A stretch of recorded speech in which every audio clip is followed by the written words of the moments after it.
महात्मा बुद्ध को कौन नहीं जानता। आज हम महात्मा बुद्ध के जीवन से जुड़ी 4 ऐसी कहानियों के बारे में जानेंगे जिससे आपका जीवन पूरी तरह से बदल जाएगा।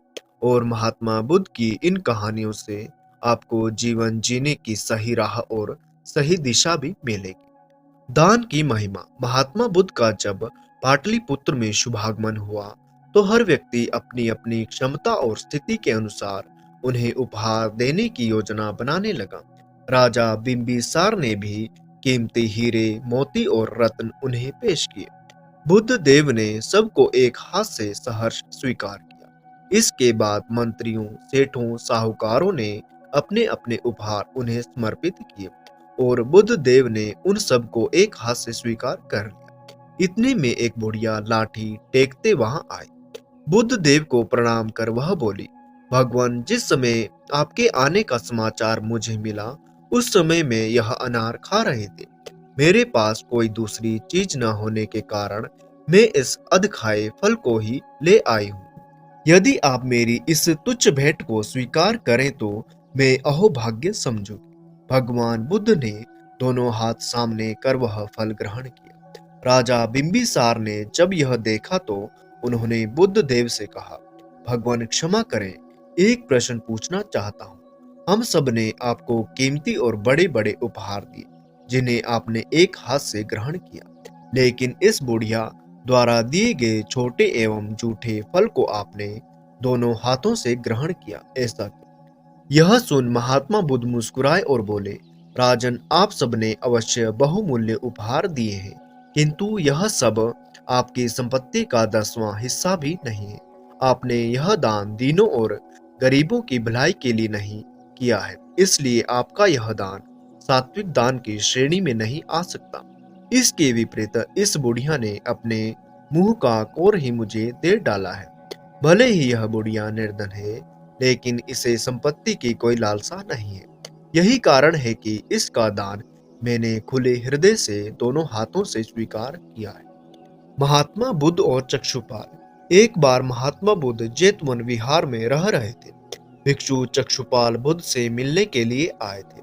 उनके आने के साथ उनकी दिनचर्या, व्यवहार और गुणों की भी चर्चा हुई।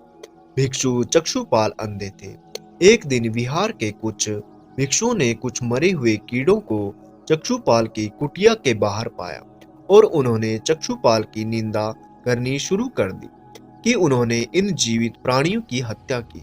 महात्मा बुद्ध ने निंदा कर रहे उन भिक्षुओं को बुलाया और पूछा कि क्या तुमने भिक्षु को कीड़े मारते हुए देखा है? भिक्षुओं ने उत्तर दिया, नहीं।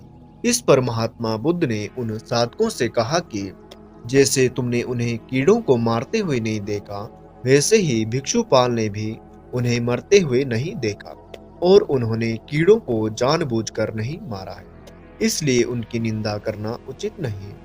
भिक्षुओं ने इसके बाद पूछा कि चक्षुपाल अंधे क्यों हैं?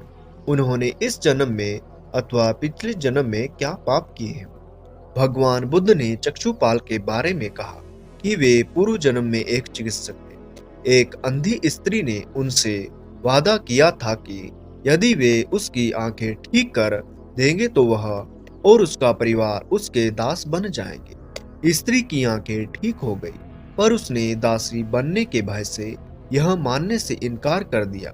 चिकित्सक को पता था कि उस स्त्री की आंखें ठीक हो गई हैं, वह झूठ बोल रहा है। उसे सबक सिखाने के लिए चक्षुपाल ने दूसरी दवा दी। उस दवा से महिला फिर अंधी हो गई। वह कितना ही रोई पीटी, लेकिन चक्षुपाल जरा भी नहीं पसीजा। इस पाप के फलस्वरूप अगले जन्म में चिकित्सक को अंधा बनना पड़ा। परिश्रम और धैर्य। एक बार भगवान बुद्ध अपने अनुयायियों के साथ किसी गांव में उपदेश देने जा रहे थे। उस गांव से पहले ही मार्ग में उन लोगों को जगह जगह बहुत सारे गड्ढे खुदे मिले। बुद्ध के एक शिष्य ने उन गड्ढों को देखकर जिज्ञासा प्रकट की, आखिर इस तरह गड्ढे के खुदे होने का क्या तात्पर्य है? बुद्ध बोले, पानी की तलाश में किसी व्यक्ति ने इतने गड्ढे खोदे हैं।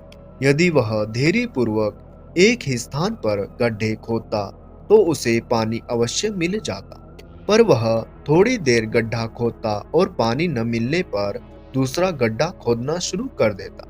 व्यक्ति को परिश्रम करने के साथ धैर्य भी रखना चाहिए। धैर्य मनुष्य को बलवान बनाता है।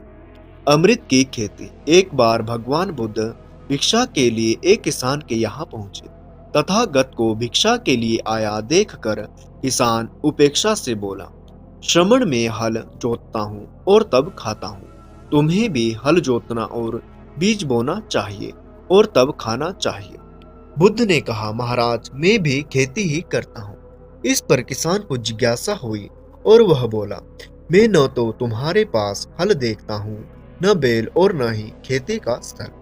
तब आप कैसे कहते हैं कि आप भी खेती ही करते हो? आप कृपया अपनी खेती के संबंध में समझाइए। बुद्ध ने कहा, महाराज मेरे पास श्रद्धा का बीज, तपस्या रूपी वर्षा और प्रजा रूपी जोत और हल है। विचार रूपी रस्सी है, स्मृति और जागरूकता रूपी हल की फाल और पेनी है। मैं वचन और कर्म में संयत रहता हूँ। मैं अपनी इस खेती को बेकार घास से मुक्त रखता हूँ और आनंद की फसल काट लेने तक प्रयत्नशील रहने वाला हूँ। अप्रमाद मेरा बेल है, जो बाधाएं देखकर भी पीछे मुंह नहीं मोड़ता है। वह मुझे सीधा शांति धाम तक ले जाता है।